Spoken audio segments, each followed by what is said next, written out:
네, 오늘은 창세기 1장 2절부터 5절까지 말씀을 공부하겠습니다.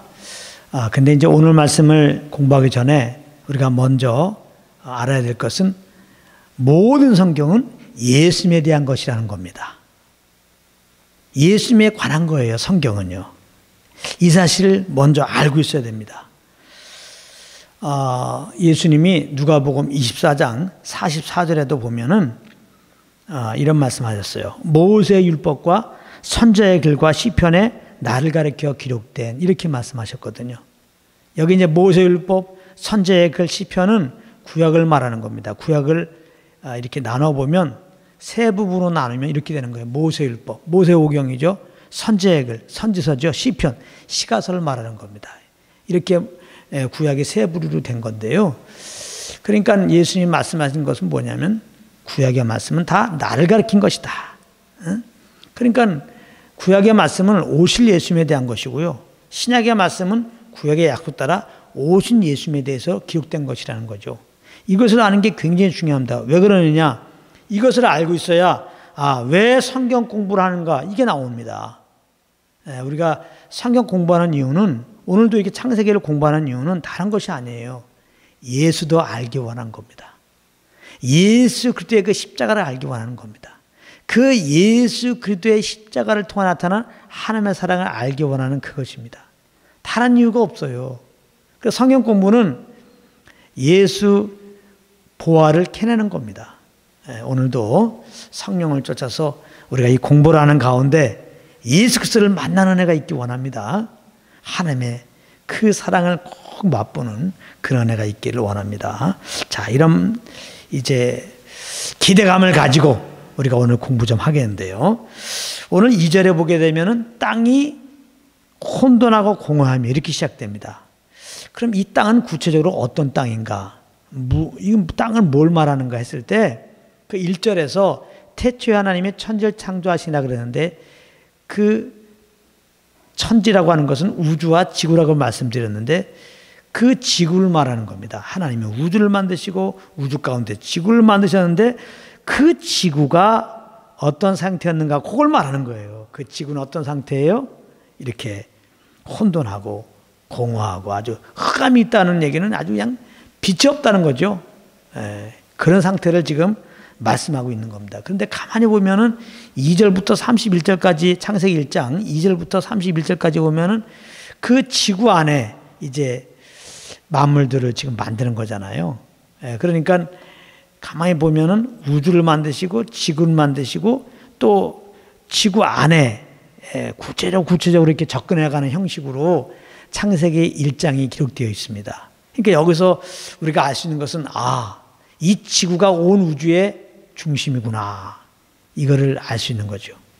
그런가 하면은 하나님이 관심을 갖는 곳은 지구구나, 토성도 아니고 목성도 아니고 달나라도 아니고 이 지구구나, 이것인 것을 알 수 있어요. 왜 그렇겠습니까? 하나님의 형상대로, 하나님의 형상대로 사람을 만들었는데 어디에다가 만들었어요? 지구에다가 만들었잖아요. 근데 이제 사람이 연약해서 타락을 했죠. 죄를 범했죠. 그러나 하나님은 이제 이 인류를 죄에서 구원하기 위해서 그 아들을 사실 창세전부터 예정해 놓으셨는데 그 예정 따라, 그 작정하신 따라 때가 되어서 그 아들을 보내시고 인류의 죄를 짊어지고 죽게 하셨는데 어디에서? 이 지구에서 그렇단 말이에요. 이 지구에서 구속의 사건을 이루십니다. 그래서 아무튼 하나님은 이 지구에 대해서 지대한 관심이 있다. 이거를 우리는 좀 기억해야 되겠습니다. 그리고 이제 오늘 말씀을 보게 되면은 이렇게 이제 하나님의 창조한 지구는 이제 공허하고 텅 비었고 뭐 혼돈하고 아주 빛이 없었고 흑암이 가득했고 또 이렇게 물이 이제 혼재되어 있었다고 그러는데요. 근데 하나님의 신이 그 수면에 운행했다는 겁니다. 하나님의 신이 운행했다. 하나님의 신은 성령님이죠. 성령 하나님께서 운행하고 계셨다. 그 운행하고 계셨다, 운행하셨다, 이 말의 의미를 참 알 필요가 있어요. 이건 어떤 의미가 있냐면은, 운행하였다 이 말은 어미새가 알을 낳고서 알을 품고 있는 그런 것을 표현한 말이에요. 그런가 하면은 이제 어미새가 그 새끼를 보호하기 위해서 이렇게 날개를 너풀거리면서 이렇게 있는 모습을, 그런 상태를 표현한 말이거든요. 그러니까 우리에게 이게 어떤 의미로 다가옵니까? 하나님의 신이 수면에 운행했다는 말은 하나님이 친히 지구를 만드시고 그 만드신 지구를 보호하고 계신 것을 이제 말씀하고 있는 거죠. 그 히브리서 1장 3절에 보면 이런 말씀이 있습니다. 그의 능력의 말씀으로 만물을 붙드시며, 분명히 말씀하고 있잖아요. 능력의 말씀으로 만물을 지으셨죠. 근데 하나님은 만물을 지으는데 끝나는 것이 아니라 그 지은 만물을 능력의 말씀으로 또한 붙드시고 계시다는 겁니다. 그러니까 하나님은 이 온 우주 만물을 만드시고 이렇게 붙드시고 지키시는데 그 속에 우리도 포함되잖아요. 그래서 하나님이 이제 우리 사람을 하나님의 형상으로 만드시고 지금 지키시고 보호하고 계신 것이죠.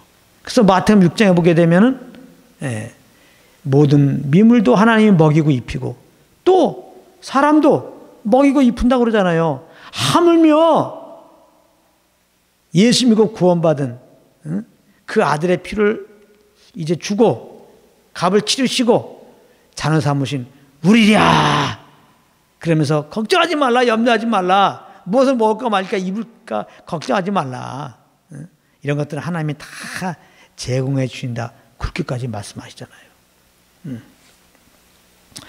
그래서 이 하나님의 신이 수면에 운행하리라, 이 말씀 통해서 정말 우리를 이렇게 구원하시고 우리를 만드시고 또 이렇게 그 아들 통해서 구원하시고 틀림없이 우리를 구원한다는 그 하나님의 사랑을 우리가 좀 알아야 되겠습니다. 히브리서 13장 5절에도 보면요, 내가 과연 너희를 버리지 아니하고 너희를 떠나지 아니하리라 하셨느니라, 이렇게 약속하고 계세요. 하나님은 그 약속의 말씀을 초월하지 못하는 약점이 있으십니다. 절대 우리를 버리지 않고 떠나지 않는다는 거예요. 그 예수 믿고 구원받은 우리들 안에 하나님이 이제 오셨잖아요. 우리 안에 오신 성령님은 절대 떠나지 않아요. 그래서 성령을 근심시키지 말라, 그렇게 말씀하신 거예요. 아니, 떠날 것 같으면 왜 근심하고 계세요? 절대로 주님은 떠나지 않고 계속 우리와 함께 동거하실 건데 자꾸 우리가 세상에 눈 돌리고 이렇게 바람 피면은 참 성령님이 이렇게 근심하는데 나를 근심시키지 말라, 나와 함께 하자, 그렇게 말씀하고 있는데, 예수 믿고 구원받게 된 주님과 동행해야죠. 그래야 하나님 나라를 맛보게 되니까요. 그 하나님 나라를 맛봐야지 우리가 어떤 상황에도 항상 주님을 찬양할 수 있는 것이고, 그 하나님 나라를 맛봐야지 우리가 주님 나라 갈 때까지 궁극적으로 이 땅에 남겨오신 그 사명, 예수 그리스도의 은혜 복음을 증가할 수 있는 것이거든요. 그렇기 때문에 우리가 이런 하나님의 그 보호하신다는 약속을 잘 기억하고, 우리가 염려 근심할 게 없으니까 이 땅에서 하나님이 다 알고 계시고 다 보호하고 계시고 이런 모든 것들 합력하여 선으로 인도하신다는 사실을 기억하고, 우리는 모든 걸 그냥 주님께 맡기고 우리는 그저 성령과 교통 속에서 그 인도함을 받으면 되는 겁니다. 그래서 성령님은 이 땅에서 하나님 나라를 경험하게 하시고 이렇게 주님을 예배하고 복음을 증거하게 하시고, 이 성령님이 사실은 이제 마지막 날 우리를 신령한 몸으로 이렇게 온전한 몸의 구속을 이루게 하시고 이제 거룩한 주님의 형상으로 우리를 새롭게 해서 그 영광스러운 주님을 만나 뵙고 그 주님과 함께 영원히 거하며 그 주님을 높이게 인도하시는 것입니다. 로마서 8장 30절에 보면은 또 미리 정하신 그들 또한 부르시고 부르신 그들 또한 의롭다 하시고 의롭다 하신 그들 또한 영화롭게 하셨느니라, 이렇게 말씀하고 있어요. 이건 하나님이 우리를 향한 플랜입니다. 이미 이건 하나님의 작정된 거예요. 이 작정함 안에서 우리가 이렇게 부르심 받았고 의롭다함을 얻었어요. 영화롭게는 안 됐지만은 반드시 그렇게 하실 것이랍니다. 하실 것이라는 말씀이에요. 하나님의 강력한 의지가 있는데 어떻게 이제는 하나님의 성령으로 그렇게 영광스러운 주님을 경험하게 하시고 또 이 땅에서도 소위 말하는 성령 열매가 맺히게 하시고 궁극적으로 이렇게 거룩한 주님의 형상에 이르게 하신다는 거예요. 그러니까 예수 믿고 구원받는 우리들은 그것을 알고 그냥 감사함으로 성령과 교통 속에서 그 인도함, 그 성령께서 주시는 그 소원함, 그 음성을 따라서 우리는 지내면 되는 것입니다. 이제 그러면서 3절 말씀 보게 되면은 여기 3절이 굉장히 중요해요. 거기 보면은 하나님이 가라되 이렇게 나옵니다. 그래서 성경에서 하나님이 친히 말씀하셨다고 하는 내용이 처음으로 나온 거예요. 하나님이 가라사대. 그러니까 이 3절 말씀이 굉장히 중요하죠. 하나님이 성경에서 처음으로 친히 말씀한 내용이 나오는데 그 말씀이 무엇이냐? 하나님이 가라사대 빛이 있으라 이렇게 나온다. 말씀하셨단 말이에요. 빛이 있으라. 그러니까 이 빛이 있으라는 말씀이 굉장히 중요한데 왜 중요하냐? 이게 사실은 성경의 주제예요. 빛이 있으라. 사실은 성경은 어둠 가운데 있는 영혼들에게 빛을 주신다고 하는 약속의 말씀이거든요. 그러니까 빛이 있으라는 이 하나님의 선언은 선언이 곧 성경의 주제인 거예요. 성경은 죄로 말미암아 어두워진 영혼들 가운데 하나님이 빛 대신 그 아들을 보내서 우리 죄를 대신 짊어지고 이제 십자가에서 피 흘리게 하심으로 아담한 죄인된 우리들이 그 예수님을 영접할 때 멸망하지 않고 이제 오히려 죄사함 주시고 영생 주시고 정말 빛의 자녀로 삼으신다는 내용이 바로 성경의 말씀이에요. 그래서 성경 말씀을 꼭 한 절로 짜라 그러면 요한복음 3장 16절이라고 사람들이 말하는데 아주 정확한 말씀입니다. 요한복음 3장 16절 하나님이 세상을 이처럼 사랑하사 독생자를 주셨으니 이는 저를 믿는 자마다 멸망치 않고 영생을 얻게 하려 하심이니라.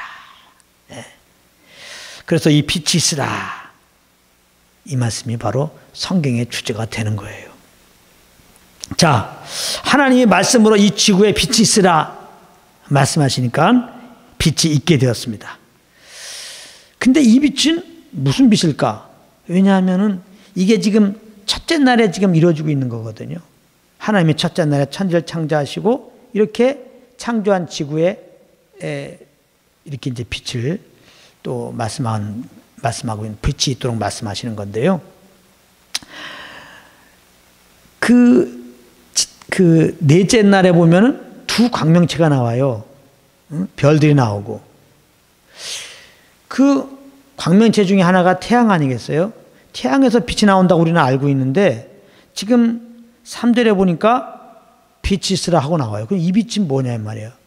그러니까 이게 우리 과학적인 상식으로는 좀 이해가 안 되는 거예요. 납득이 안 되는 겁니다. 그래서 이것이 이제 많은 논쟁이 있어요. 과연 이 빛이 무엇이냐. 그런데 우리가 성경을 대할 때 꼭 알아야 될 것은 이 성경은 과학을 초월한 하나님의 계시의 말씀이에요. 우리는 피조물이에요. 피조물이 어떻게 창조주의 그 세계를 다 알겠습니까? 그렇죠. 그러니까 알량한 우리의 지식으로 이해 안 된다고 뭐 성경은 거짓이라든지 뭐 허구라든지 이런 것은 맞는 태도가 아니에요. 또 반대로 또 성경이 옳은 거야 그러면서 과학적으로 이것을 막 증명해 내려고 하는 것도 뭐 과학적으로 증명되는 것도 있죠. 그러나 그런 태도가 그렇게 바람직한 건 아니에요.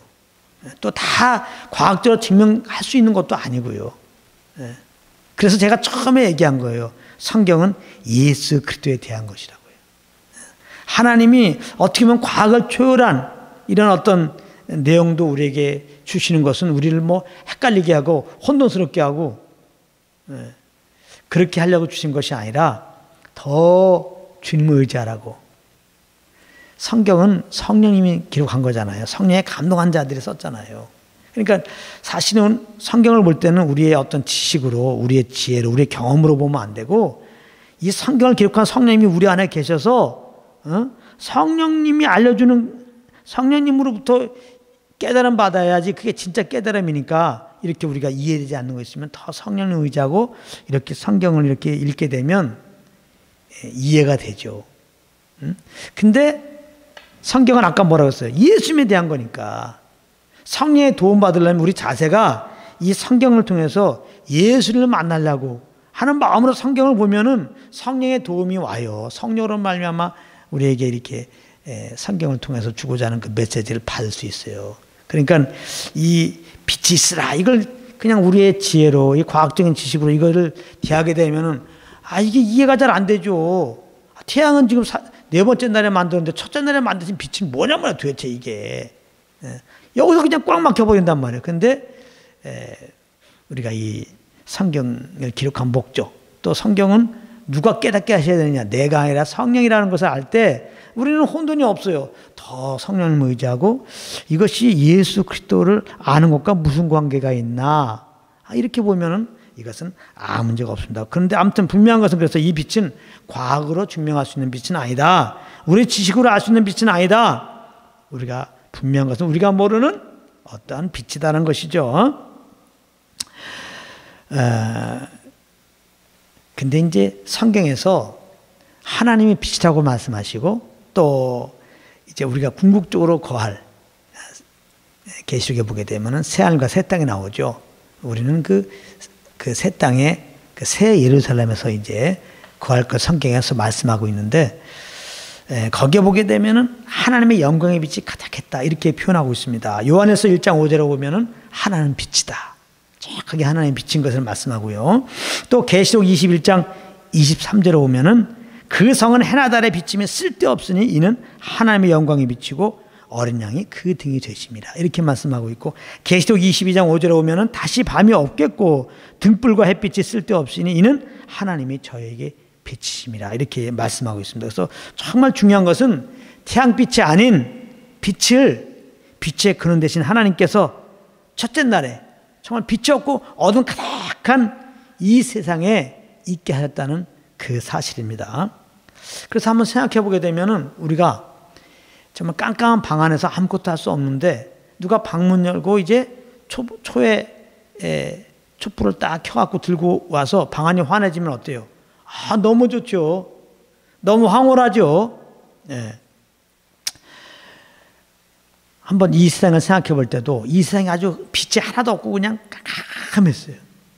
거기에 빛이 있으라 하나님이 말씀해갖고 빛이 딱 이 세상을 밝혔을 때 얼마나 정말 이 세상 입장에서는 좋고, 그 제3장에서 입장에서 우리가 그 광경을 볼 때 얼마나 아름답겠어요.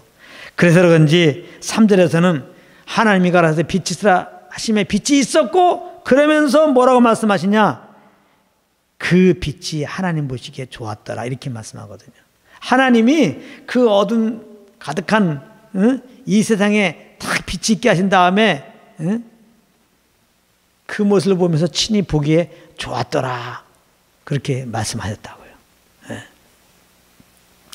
근데 이 장면을, 이 어둠 가운데 빛이 있으라 해서 이제 빛이 있게 된 이 멋지게 된 이 세상의 장면을 고린도 후서 4장 6절은 이렇게 표현합니다. 이게 그리스도와 어떠한 의미가 있느냐. 어두운 데서 빛이 비추려 하시던 그 하나님께서 예수 그리스도의 얼굴에 있는 하나님의 영광을 아는 빛을 우리 마음에 비추셨느니라 이렇게 표현하고 있거든요. 그러니까 빛이 있으라, 이것을 사도 바울의 성령의 감동함으로 이제 이 말씀을 통해서 예수님과 연관되어서 그 은혜를 알려고 이렇게 보니까 성령님이 알려준 거예요. 빛이 있으라, 이것은 하나님께서 죄로 어두워지는 우리들 마음속에 이제 하나님 아는 빛을 탁 비춰준 것을 그렇게 예표하고 있는 것이다, 상징하고 있는 것이다, 이렇게 사도 바울은 안 겁니다. 그런 동시에 내가 정말 주님을 떠나서 내가 주인 되어 살아서 정말 영으로 완전히 어둠 가운데 있었는데 내가 이렇게 예수 믿게 된 것은 어느 날 하나님께서 태초에 빛이 있으라 하신 그 하나님께서 내 심령에 주 예수 그리스도를 아는 빛을 탁 비춰주셔갖고 내가 예수님을 구주로 알고 믿고 구원받은 것이구나, 이렇게 사도 바울은 이제 깨닫고 이렇게 기록한 것이죠. 정말 흑암이 가득한 그 세상 가운데 하나님 빛이 있으라 하심에 빛이 있었고 한 것처럼 죄를 말미암아 캄캄한 우리 심령에 예수님을 알 수 있는 그 하나님의 빛을 탁 비춰주셔서 십자가에 죽으시고 부활하신 예수님이 나의 죄를 위하여 죽으신 하나님의 아들이여 그리스도구나. 우리가 이 사실을 알고 예수를 믿고 이제 고백해서 구원받았다는 것이죠. 얼마나 그러므로 감사합니까? 우리는 죄악 중에 출생한 거 아니에요. 죄 중에 잉태되고 죄악 중에 출생해갖고 내가 삶의 주인 돼가지고 내 영광을 위해서 이렇게 살았잖아요. 창조주를 모르고 말이죠.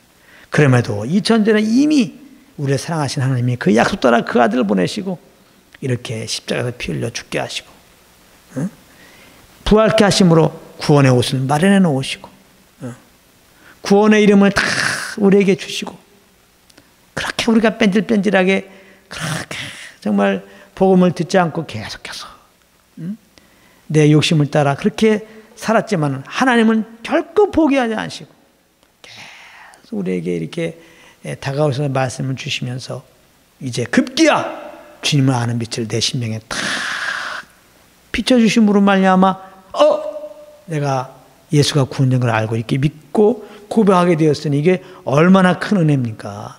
정말 구원의 은혜 생각하면 너무나 감사하죠. 영원한 멸망에서 영원한 생명의 그 영광스러운 자리로 인도한 주님을 한번 생각하게 됩니다. 자, 그래서 이제 이렇게 하나님의 그 참 은혜로 우리가 이제 예수 믿고 구원받았어요.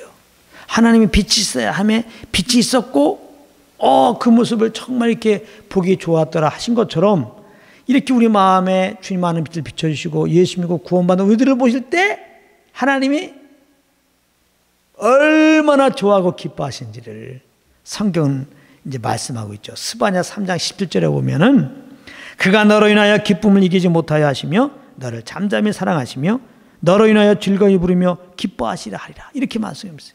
이것은 예수 믿고 구원받은 우리들을 바라보시는 하나님의 지금 마음 상태거든요. 정말 기쁨을 이기지 못하신다는 거예요. 우리를 보시고. 너무 기뻐한다는 표현이죠. 잠잠히 사랑하신다는 거예요. 너무 사랑하신다는 거죠. 그래서 너로 인하여 즐거이 부르며 기뻐한다는 거예요. 아주 구원받은 우리만 생각하면은 하나님께서 우리만 보시면은 막 그냥 보좌에서 막 춤을 추시는 거예요, 지금. 이 말씀이 어떤 분은 잘 안 다가와요. 왜냐하면 나를 보면 너무나 못 살았어. 정죄 안 받으면 다행이야. 그래서 나를 보면 안 돼요. 그리스도를 바라봐야지. 그리스도 안에 있는 나를 바라봐야지.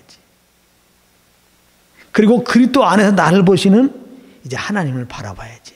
그리스도 안에 있는 우리를 바라보시는 하나님의 마음은 뭐예요? 너무너무 기뻐하시는 거야. 우리를 너무너무나 사랑하시는 거야. 이 사실을 좀 알고 감사함으로 고개 좀 드세요. 물론 잘못한 거 있으면 자백하면 되는 거예요. 우리는 정죄받을 필요가 없습니다. 이미 그 아들의 피로 우리는 죄사함 받고 영생을 얻고 하나님의 자녀가 되었어요. 하나님의 아버지로서 우리를 이렇게 기뻐하시고 이렇게 사랑하신다고 이렇게 말씀하고 있잖아요. 할렐루야. 오늘 이 말씀을 따라서 감사함으로 고개를 다 드시기 바랍니다. 하나님이 우리를 얼마나 사랑하겠어요? 그 아들만큼 사랑하는 거죠.